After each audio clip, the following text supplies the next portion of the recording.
showing my fiance all my older Hangouts, and every time that I would show her a Hangout, in the beginning of each Hangout, I would say, "Oh, welcome to episode," and then I'd say, "I don't know what the episode is." Oh, yeah. It was. She goes, "Man, get your shit together. This is embarrassing." I go, "I know." So I don't say episodes anymore. We don't have episode numbers. It's just the Glenn Letham episode. That works. Yeah. Well, hey everybody. You got two? Yeah. Happy Friday. It is Friday the 13th, which means I don't know what that means. It means this will probably go haywire and wires will cross. Special guest this week, Glenn Letham. Glenn, how you doing? Hey, I'm doing good, James. Good to see you. Yeah, right from Glenn's kitchen. In a little bit, he will be cooking us up some special Canadian breakfasts. Yeah. So explain to me what is Canadian bacon? I mean, I know what Canadian bacon is, but why can't you just go with real bacon? Why do you have to have Canadian bacon? The funny thing is, we don't even call it Canadian bacon here. What do you call it? Well, it might be an old school term. I call it back bacon. That's actually what they used to call it, back bacon, and it's that really kind of lean, round stuff, and fits perfectly on like an Egg McMuffin. It does, but every time I make one at home, I'm getting some Canadian bacon, and I say, "Oh, Canada," and then I don't know the rest of the song, but yeah, just add bacon. Just add Canadian bacon. So, so this is a special 130 edition because Glenn was out doing important things, but that's just the kind of show I have. We move it around to let special guests take care of everything. So this is your second one. You did one before about 2 years ago. I don't know if you remember that.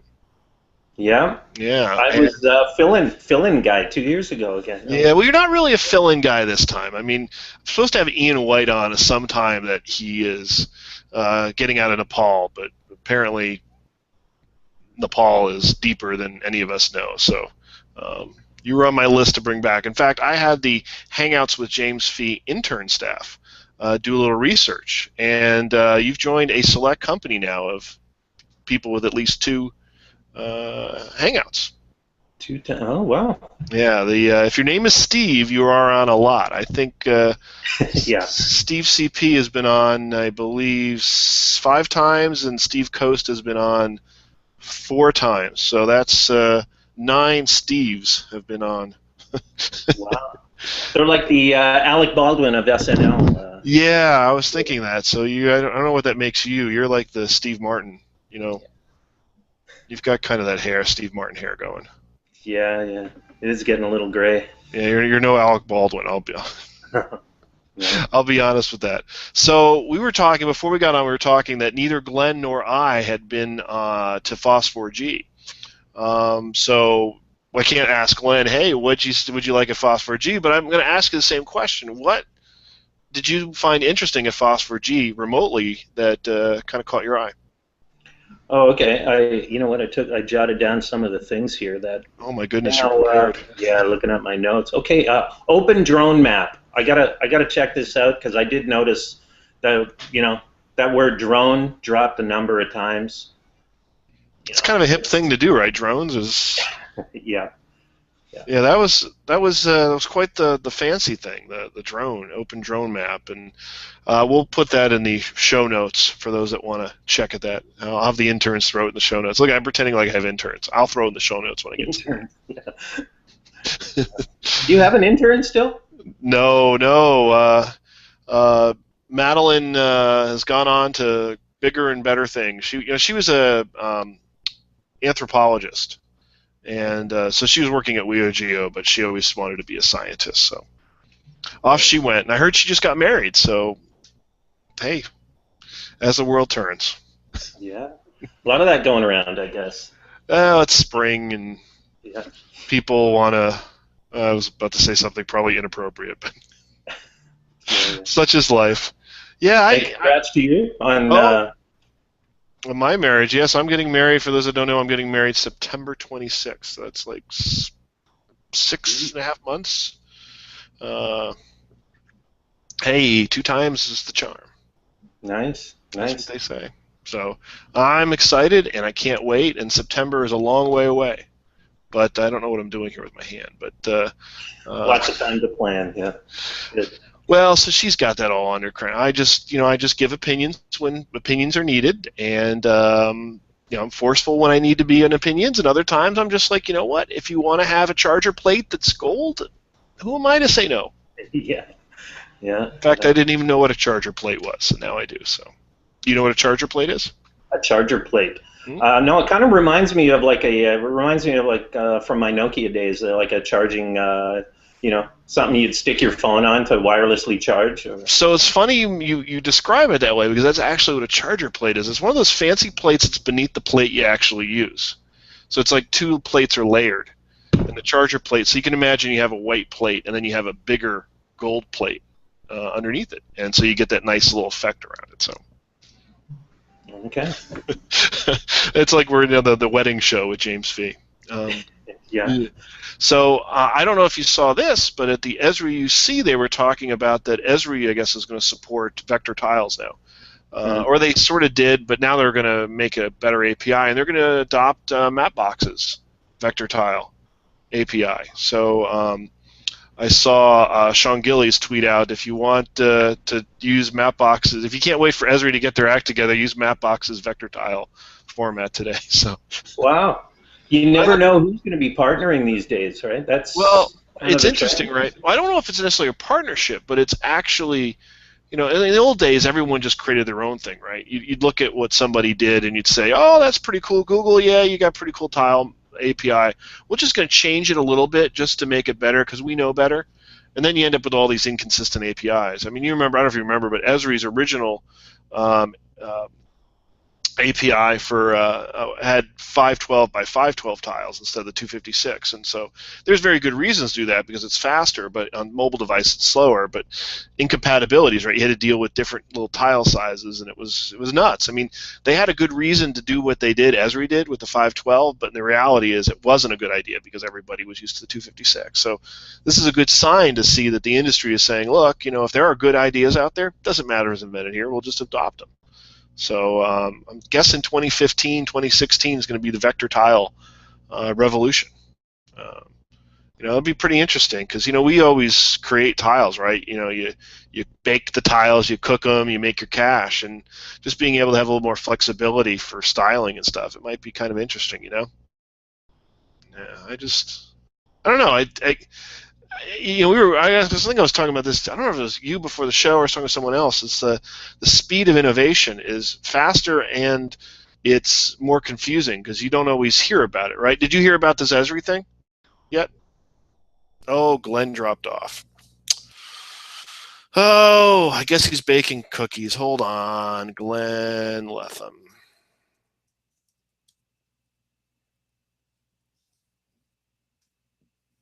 Glenn. Canada.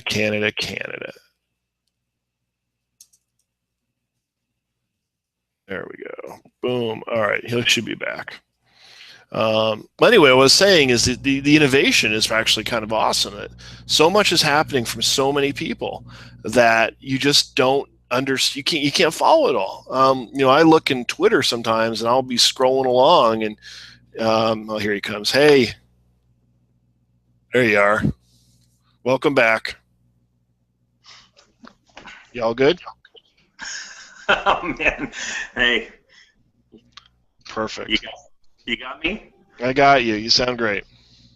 Oh, good. I'm coming to you from my Nexus 4. I don't know what the hell is going on. Friday the 13th. Yep. You said it was going to happen. But I was just saying before you got on, it's like a lot of this stuff, I would say like 5 years ago, it's like I knew everything that was happening in this industry. And now it's like I'll see something on Twitter that I just didn't know existed. And it just kind of surprises me. Someone like you, how do you keep on top of all this stuff? Because it's sort of, your job to get the word out. Yeah, it's amazing and it's tough. Like you say, without social media these days, I'd totally be lost. And but it's funny. you got to have a bit of everything, because only a lot of folks don't use social media. They got that old mindset, we're just too busy, don't have the time for it. I don't think they really understand the implications of not being on it. But so you got to do everything. A lot of the most interesting stuff that I hear about still comes directly to me. Tips. Hey, Glenn, we got something coming. Something in the pipes next week. Yeah. Or how much is still news releases? It's hard to say. There's still a ton. I get a ton of the PR, the whole PR machine. That's not going to go away. So, but I think more and more, probably half of what I get is that word of mouth. And I think that's where the years of I'll blow my own whistle here, but that's where the years of being at this and developing the contacts and the extensive LinkedIn network and such. That's where it really pays off. Yeah, I bet. It's as I said, it's one of those things where it's like you don't know everything, but if the people that know people that know everything, then you're practically right there, right? It's I think 5 years ago there was 10 blogs maybe that were active, and as long as you follow those 10 blogs, chances are you'd know. Nowadays everything is pretty much on Twitter and Facebook and other Instagram, and it's even for me it's hard to keep track, because if you're not on Twitter at the time a stream comes through, you miss it. And people ask me, hey, what's the coolest thing you've seen this year? And I'm like, I don't know if I've seen anything cool yet, but I haven't been on Twitter that much. Yeah. That's the social media aspect to publicizing spatial information is up. Tana says PDFs. Yeah, PDFs are the way to go. Yeah, Glenn, you like me when I fax you a PDF? Oh God, yeah, I know. It's amazing. Speaking of that, you probably saw, well, unless you were on Twitter at the time, you probably would have missed the tweet. But yeah, same thing. I got a PR from someone. Was that yesterday? They sent it to me in 4 languages, so there was 4 PDFs attached, and with nice high-res images. So the entire email had to have been 12 megabytes. Yeah, and like everyone else, I depend on staying in touch with my mobile too, and sometimes I'll have to check my email. And it's kind of a drag when you're not on your Wi-Fi and you accidentally have to sync a 12 megabyte email over data. Yeah, and then it's not easy to be read on your mobile device either, right? I mean, it's got weird text or something. Yeah, yes. But, trying to stand out these days, and, that's a challenge. And whether it's PR or just, you got an app, trying to get word out about it and standing, how do you stand out in the crowd with all the noise? It's a challenge, There's a lot of crap out there that gets whatever front page on Mashable, along with all their shit about Disney and Hollywood and whatever else they're talking about. I can say shit, right? Yeah. We're a family show. You can say shit. Family show. I don't have the IRC channel going on here, so they're quiet. They're quiet on a Friday usually, unless we're arguing about data formats. They usually don't get too excited. So who do you think does a good job in our space as far as publicizing? I mean, I think Esri clearly does a good job. I mean, I always see their stuff everywhere.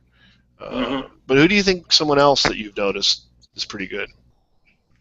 So who's doing a good job at standing out lately? I probably I'll interject with some personal biases, I guess I might say, right? That's everything's personal.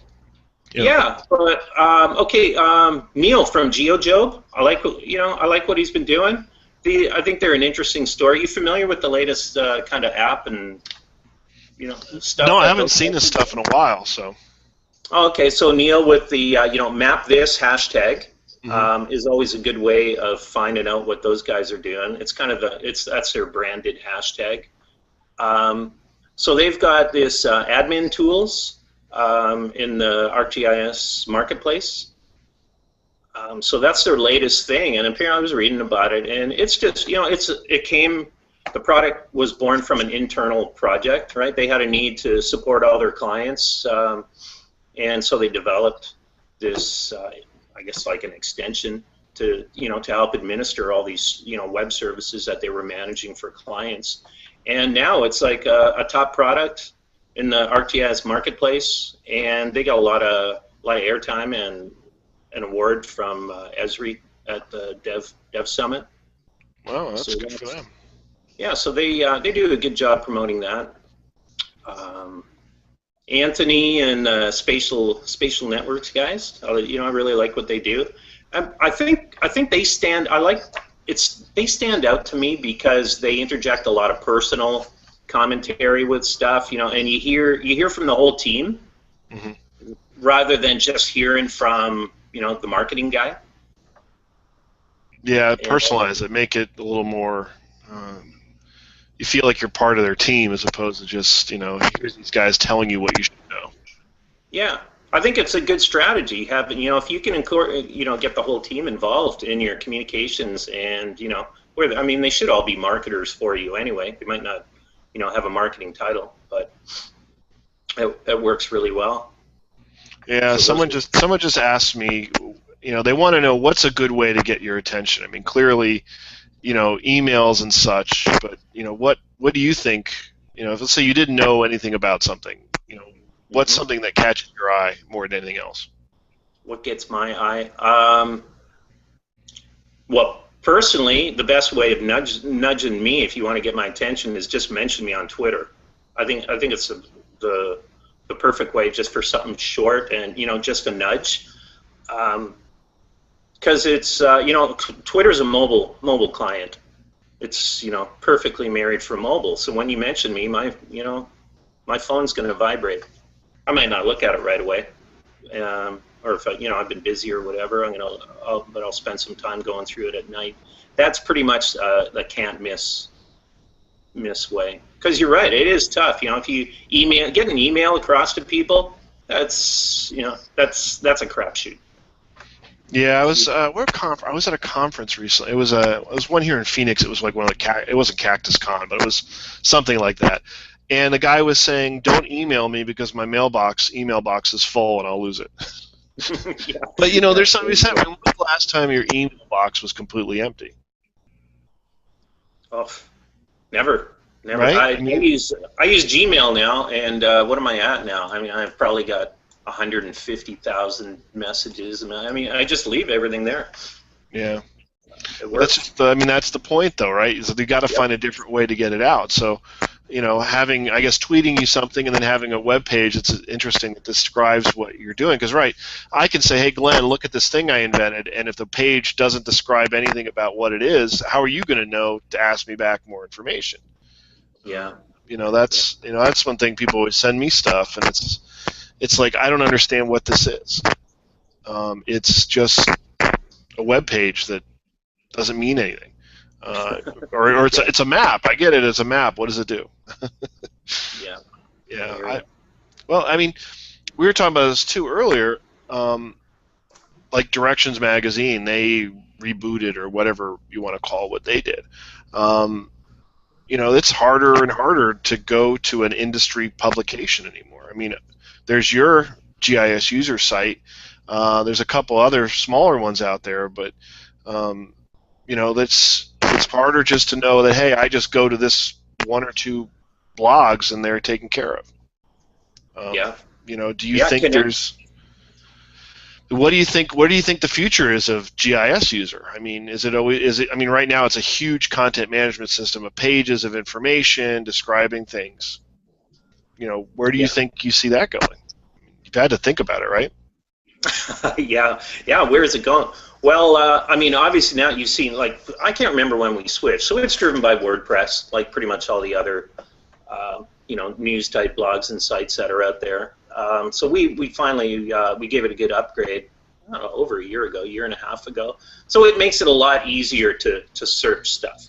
I used to always fall in that habit of, you want stuff to stand out, be accessible by one click. And I'd start building out, menus that, with all kinds of drop downs, and there's just too much stuff there. Mhm. But at least now, the search works great. So you can find anything, and there's a lot of stuff in there. That's, if you're doing research, there's over 10 years worth of material in there. I don't know how big the database is, but it's big. What's the future? I don't know. It'll keep going. It's whether, I don't know, the long term, who knows? Whether I keep with it, 10 years from now, that's in question. But I'll always kind of stay involved in it, just because it's a passion of mine, and I think that's what's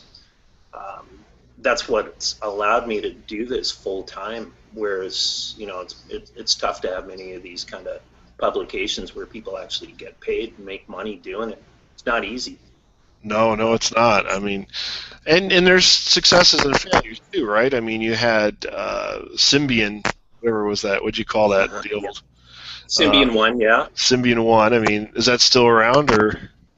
Yeah, you know what it is? It's kind of in limbo. I'm trying to think of focus. Obviously, the problem with that, though, and this is a hard lesson learned in marketing and such, but the Symbian OS is gone. It's long gone. So, but that all the branding that was done with that, and the name is well positioned out there. So you got to be careful how you're if you're creating a company name or a website. These are all these things you got to think about, so you don't tie yourself into, get kind of boxed into a corner. Yeah, well, I mean, that's nice of a GIS user, right? It's not tied to any one thing, right? It's tied to a bigger, GIS or Geo, as opposed to being tied to the Esri. Right. Esri 1 or something like that. Assuming Jack didn't sue you out of existence for saying that. I still kind of cringe sometimes with the whole, GIS thing, and that always pops up. GIS. I'm not that huge on the term anymore. GIS, because I think everything's, more. I like the term geospatial or geo a lot better. Mm. Yeah, we've struggled. I talked to Paul Ramsey about this. We've been working with the spatial IT idea. AECOM, the company I work for now, they like the word spatial. It's just you struggle a lot of times trying to come up with something to replace something that most people understand, GIS. But you're right. When you talk to GIS to somebody who doesn't know what it is, they're kind of like, eh. Or they know what it is, and they definitely don't want to work in a GIS environment. They want to do maps. They want to do, databases and that kind of stuff. Right. Yeah, I like the, geo. Geo kind of sums it all up. It's funny you mentioned the word spatial, like for your company name or something. My business, sole proprietorship that I started probably 15 years ago, was called Spatial Graphics. And it amazed me how, I didn't think anything. I love the term spatial, but to the mainstream and folks that we forget about that aren't geotypes, a lot of them aren't familiar with the word spatial, which kind of blows my mind. Interesting. Yeah, people, they're like, I'll go to the bank or something, and they're writing, what is it, spatial? No, it's spatial. Like, are you from the past or something? I don't know. It's kind of weird. Is that French? I've had people call me up. I remember back then, you get someone, telephone. Hello, Mr. Spatial Graphique, right? I think it's a person's name. Well, so I used to work for a company called Dames and Moore 15 years ago, and it was a engineering firm, architecture engineering firm. And our office was on Dreamy Draw Drive, and people always thought we were some sort of porn outfit with dames, and Moore. There's two guys, Bill Dames or Bill Moore and some Michael James or something like that, but dames. But it's always like, on Dreamy Draw Drive, what is that? It's like, sorry, no, it's the opposite of what you think. Lesson learned. But this is the big story here. Moral of the story, I think it's like everything, whether you tie it into your app or your web map that you got out there, or your business name or your business model. You got to keep it simple, right? And it's got to make sense. Well, yeah, you're not as smart as you think you are, so don't overthink it. That's the big exactly. thing. So, So what are you looking forward to in the next couple months? We've got the Esri UC this summer. I mean, I know you're not going to miss that, right?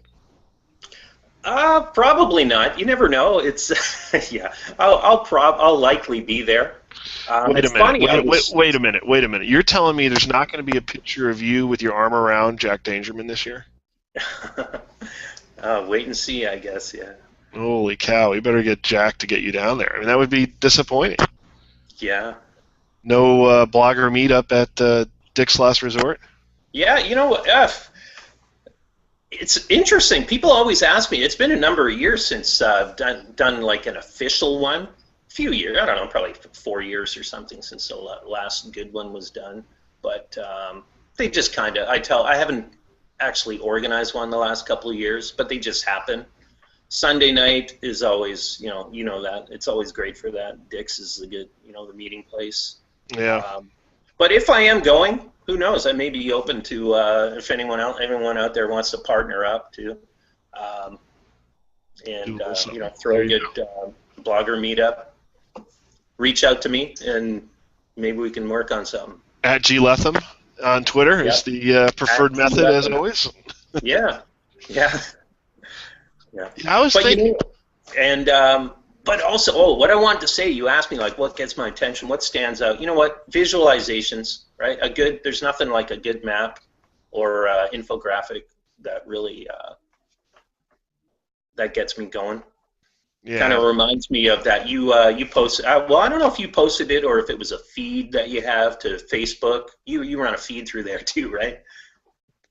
Is it your news feed or? Yeah, no, it's stuff I see on somewhere, and I just put it into Pocket, my read later service, and in there you can say if it's something I want to share, so I share it out from there. So it goes to Twitter, Facebook, LinkedIn, I think is what it goes to. Right. Oh, okay. Yeah. Because I did notice on multiple streams. I do that too. And but it's interesting. The stream, the Mississippi watershed. Yeah. Yeah. That that's a good case in point. So kind of it's nothing. I guess it's a new web service, right, from the government that lets you. I guess you click on the map, and I tried it a while ago. I think it was a month or two ago. I tried that. And it will delineate the watershed and show you the entire kind of blue line atlas. Definitely cool, but not. I mean, hardly anything new, right? To what geo folks have been doing over the years, right? Well, I think it's more like, so we've worked so hard to create databases of information. So, eventually you amass the data, and then it's like, okay, we need to start actually creating applications that allow users to get information out of that. Now, a GIS person would know how to get that stream data out of a government website. But it's interesting. I think that link that I shared was on Slate magazine, and some guy from Slate found it and thought it was interesting. So here we have somebody who's not geospatial, doesn't have to do a spatial select or where something equals something. They're just able to go ahead and start playing with watersheds. And not only are they doing it on a web browser, but they're doing it on a government website. Right. That to me is kind of neat. The idea was just like the old Tiger data. You just throw it up there, and then anybody can do whatever they want with it. Now we're starting to see the government saying, well, hey, we got to actually create applications ourselves. Throw the data up, and then say, hey, we need to write some applications for people to start better understanding this data. Right. It's kind of neat. I mean, there's so many different, as you said, the visualization stuff. It doesn't go by a day. I mean, you posted that, was it the one about drinking violations on St. Patrick's Day? One? Yeah. Which I said, it didn't surprise me Arizona was the top of that list. Oh, my goodness. I don't know what it is with Arizona and getting drunk on that day, but it's pretty nuts. Me too. That kind of shocked me. But that's the kind of stuff you see a lot more now, right? It doesn't. I mean, almost every day you see 5-6 maps that somebody has visualized, some sort of information, data set, and people just like maps are just a great way of viewing spatial data. And we can talk about 80% of data as spatial, but I think you and I could agree it's almost 100%, if not 100%. Everything has some tied to something on the ground. It's hard to abstractly say, here's some information that doesn't pertain to something on the Earth. So I think it's kind of neat to see more and more people doing that. The was it 538 guys that are at ESPN now doing some. They have a. I don't know if you've seen this. They've got where you pick a airport, and it'll show you what airline is the fastest to that airport. So, for example, you pick Chicago O'Hare, and it'll look at every airline that flies there, how on time their flights are. So it might say that U.S. Airways is like negative 23, which means they get in 23 minutes early. Whereas somebody like United might be, 30 minutes late, and mostly it does. Maybe U.S. Airways has one flight to, Chicago, and that flight is always early because it's from Phoenix, whereas, United has thousands of them. But it's still interesting to see what they do, and so you can also pick like I want to go from, Victoria from Vancouver to San Francisco, and it'll show you all the different ways you can get there and which airline gets you there the quickest. And they did this actually for South by Southwest because that's coming next week, I think, is that, or this week or this weekend. Yeah, it's starting to kick off now. Yeah, and they were saying they want to do something to show how people could get in. So the answer to which airline gets you fastest to South by Southwest, the answer was Delta. But it's still interesting. It's interesting, right? Because then not only do they visualizing this thing with the airports on a map, but they're doing the great circle routing where they do that curvature between airports, which I think is always kind of sexy. It's a big math equation, but I don't know. I just saw that today. I was playing for that with like an hour typing in different airports. Yeah, big data at work. Yeah, and I think it goes to show. I mean, people always complain about data not being as open as they'd like, right? But we're seeing a lot of visualizations from people that don't know how to get data. They're getting the data and they're doing visualization on it, right? That's maybe you just have a lot of interns to turn away on this stuff, right? Maybe, but you know what? There you go too. You're talking about how to how do you stand out and from the crowd? Start do stuff. The companies that are doing stuff with open data, it's a great it's a good buzzword, but it's also government, and that they love to see that because they all got that mandate to make that data available, get it out there. There's still a lot of folks that are kind of okay. I'm not really sure what to do with it now, but a lot of the GeoGeek folks, man, they're the data specialists, right? So you can see folks doing a lot of clever stuff, whether it's mapping, who gets the drunkest on St. Patrick's Day, or the sports fan maps. Those things go insanely viral. May not be entirely applicable to your business model, but it is a good way of getting some splash and attention to your brand. Yeah, it's so easy to just say big data is a buzzword and it doesn't mean anything. But you see this like you're just saying the sports fan thing. I mean, those ones where they take the Facebook and it's the second most popular team in each county. And so, obviously, like Maricopa County, where Phoenix is, baseball, it's probably Diamondbacks. I'm sure it's the Diamondbacks. But what's the second most popular team? It's always like the Yankees or the Cubs or the Giants or that's the kind of interesting stuff you can get at. Because you're like, oh, what's the most popular team in each county? Well, you could probably figure out what the local baseball team is and start buffering those areas out, and those counties will, obviously follow those teams. But it's always the second most popular team is always the most interesting, right? Right. Yeah. So we have a question for you, Glenn. Okay. Someone's about ready to graduate from college, and they want to know what should they be paying attention to as they start their GIS career. Graduating from college, yeah, like a bachelor's. I'm assuming it's a bachelor's. Yeah. It's funny. What they should do, I'd maybe watch a couple of your Hangouts. Your archive is a gold mine. I thought I enjoyed listening to your recent chat with Dave Bauman, and your the most popular one that you've done to date, apparently with Lizzie, right? Yeah, that was last week's was. I don't know what happened with that one, but it went off. It is 3 times more viewed than any other one I've ever had. I don't. It must have been on some web page somewhere that just. Mm-hmm. Crazy. But Well, so, at least until this one, Glenn. This one will be bigger. yeah, right. Yeah. Well, we got 18 viewers. But listening. So just what do you pay attention to? Listen to young folks like that. I'd follow. You got to follow the trending events. Dev Summit, FOSS4GNA, those hashtags. See who's doing what. Just connect with people. Don't kiss up to folks and come right out. Hey, I want a job and all that. I think you gotta kind of create that connection with people first. Just start some dialogue. I've seen some people that watching people's careers go from them being a student to a successful professional, and it's really interesting seeing there's a guy who comes to mind, Timothy. I believe his name's Timothy Hale. It's been a while. He works with Esri. And I can remember following him when he was a student. And I thought, wow, this is impressive, because he really made an effort to connect with people that were of interest to him. And he networked online, did a good job, and parlayed that into a nice career. So don't underestimate the power of social media by any means. And the other thing is decide. Do you want to be a button pusher, or are you going to be a coder?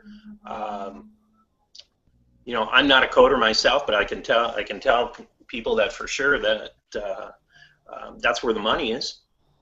If you want to work in geo, rather than just doing analysis and making pretty maps, brush up on your coding skills. And it'll probably bring you a lot more money, and you'll be in a lot greater demand. So then you got that opportunity. Hey, do you want to go? Do you want to move to Tampa or somewhere? There's probably good opportunities for you there. Whereas if you're more of a generalist, you're just not going to have those opportunities. People aren't going to pick. They're not going to move you across the country and pay for your move, because there's stacks of people waiting outside their door who have those skills. Yeah, it's I think you pointed it out. I mean, Lizzie's podcast Hangout last week. I mean, she described how she decided. Apparently she asked me what she should do, and I said become a programmer. Yeah. But she said it was difficult early on, but she fought through it, and now she's got a great job at Mapbox. I mean, I think that's the number one thing I always try and tell people is have a goal and then work hard to get there, right? I mean, right. You can't be successful unless you know what you want to do, and then you have to work hard at it. I mean, how many hours a day do you put into GIS user on average? I mean, quite a bit, right? I mean, you're on there all the time.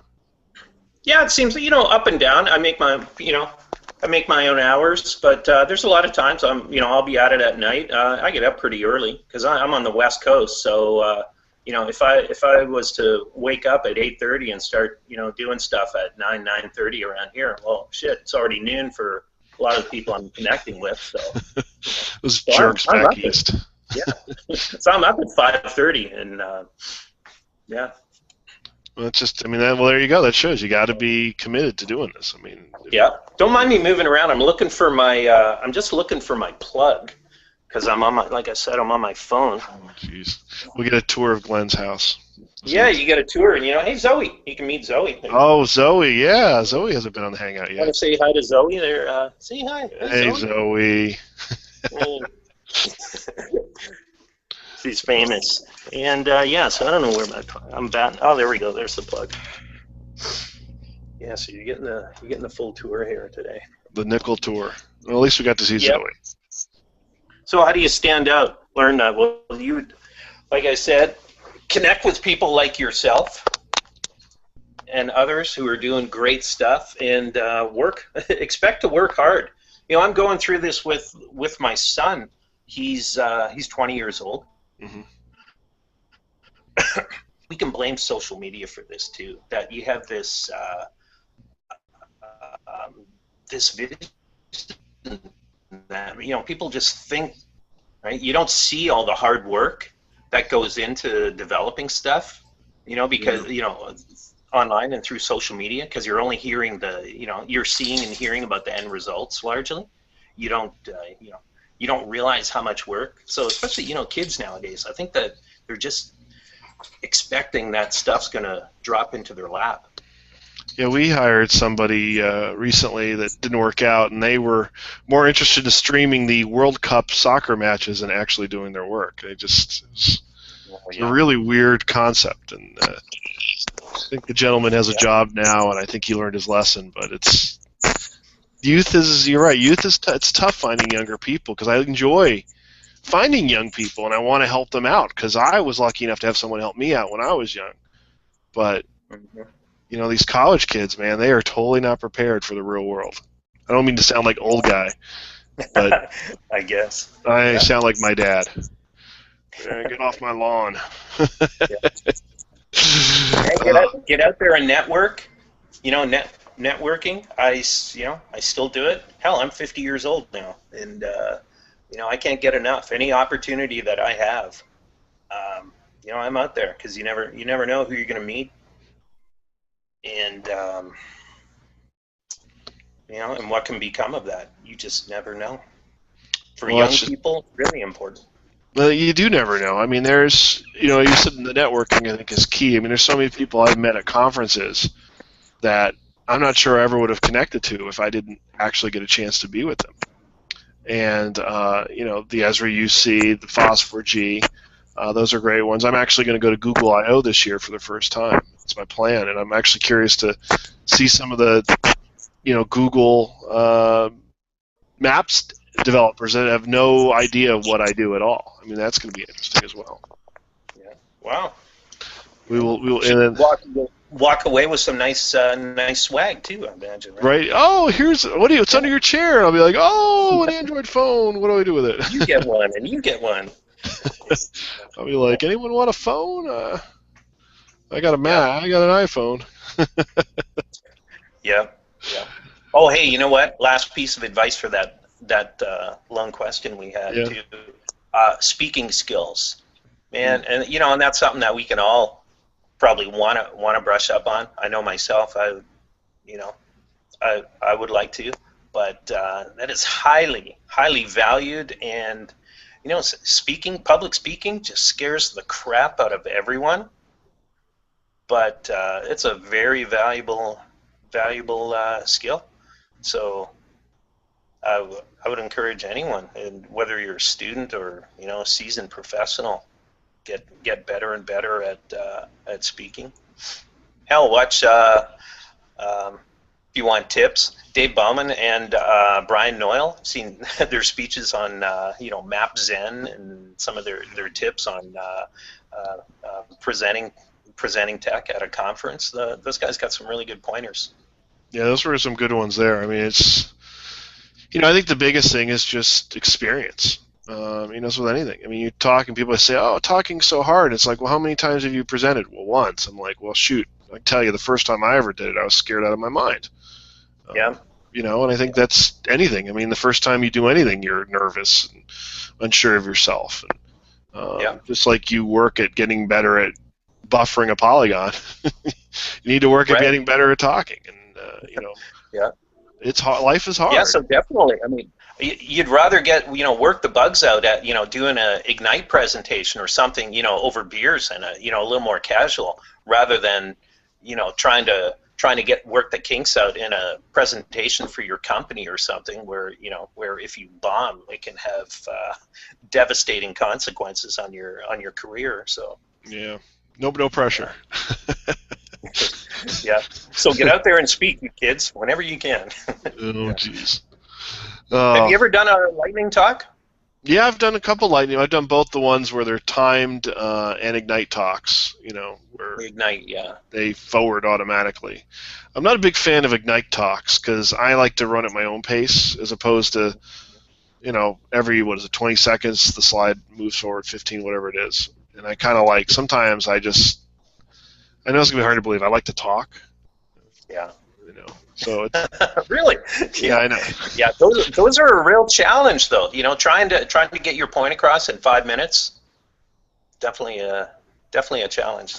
But Yeah, I mean, we were doing, where was it? I was helping somebody run it, and I wasn't actually doing it, but I was sort of helping them do it. And you'd see some of these people with their lightning talks, and it'd be like 50, 60 slides. And you're like, I don't think you're going to get through this thing, you know? yeah, And, my power.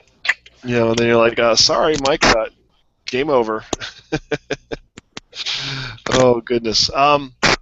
So I want to get the over-under on place finish in the National League West for your Colorado Rockies. Wow. I don't hold a lot of hope for my So there's Rockies. 5 places, right? So you can be first or fifth. What do you think And you guys are how going are to? they going to wind up? I'm thinking probably about fourth, They're going to be better than the Diamondbacks? right ahead of Arizona. Yeah. It's a tough division, is it not? It. Yeah, it is. You know what though? Those guys are. You notice I thought about putting my Rockies, one of my many Rockies shirts on for the Do I have any Giants? No, I don't have any Giant stuff back there.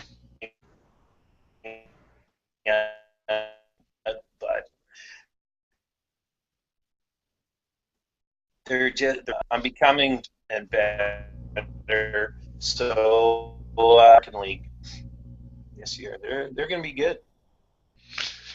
Well, it's an odd year, so I don't care. Yeah, yeah. It's not a I'm Giants starting. win. It's yeah. Well, that'll be nice. Takes the pressure off you. You can kick back and enjoy. I could just enjoy baseball, not worry that I have to win the World Series this year. Yeah, watch some college ball. I know you're always at the Yeah, ASU baseball. They moved into the A's, so the Cubs built a new crazy stadium. In fact, the Cubs have been averaging in their spring training over almost 16,000 people a game, which is better than 40 games for the Tampa Bay Rays were last year. So they've outdrawn the Rays at their home for 40 games. But when they moved, the A's moved to the old Cubs Stadium, which is actually really nice. So the Sun Devils, ASU, moved into the old A's Stadium. So they play at Phoenix Community Park, and it's really cool being in this, huge stadium now for college baseball. And I love it. I mean, college baseball is great because it's just kids playing baseball. They're not making any money. They're just enjoying it. Though on a team like ASU, they're all going to get drafted. It's not like they're not going to the pros, but yeah, right. Still, it's fun to watch. You don't get much baseball up there, other than the Mariners, right? Oh, did Glenn just drop off? Glenn, did we lose you? Oh, we lost Glenn. Oh, wait, there he is. Oh, Glenn, get close to your access point. Living on the island, I guess. It's tough. Let's see if we can get him back on.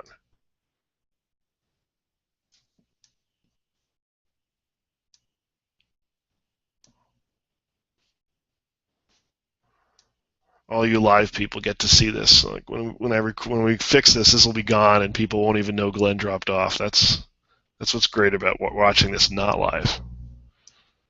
Let's get Glenn out of here. So let's eject Glenn. Actually, that kind of felt kind of fun. Let me add him back in. Glenn Letham. That's easy.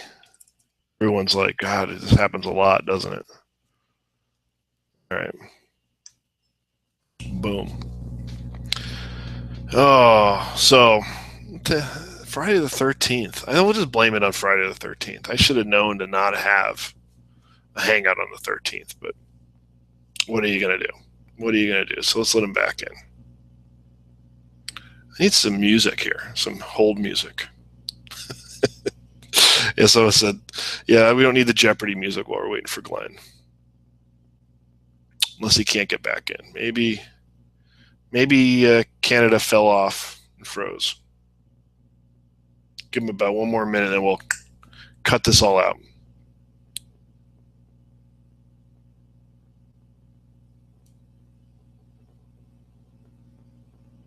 If I don't move, does that save on bandwidth? Let me see.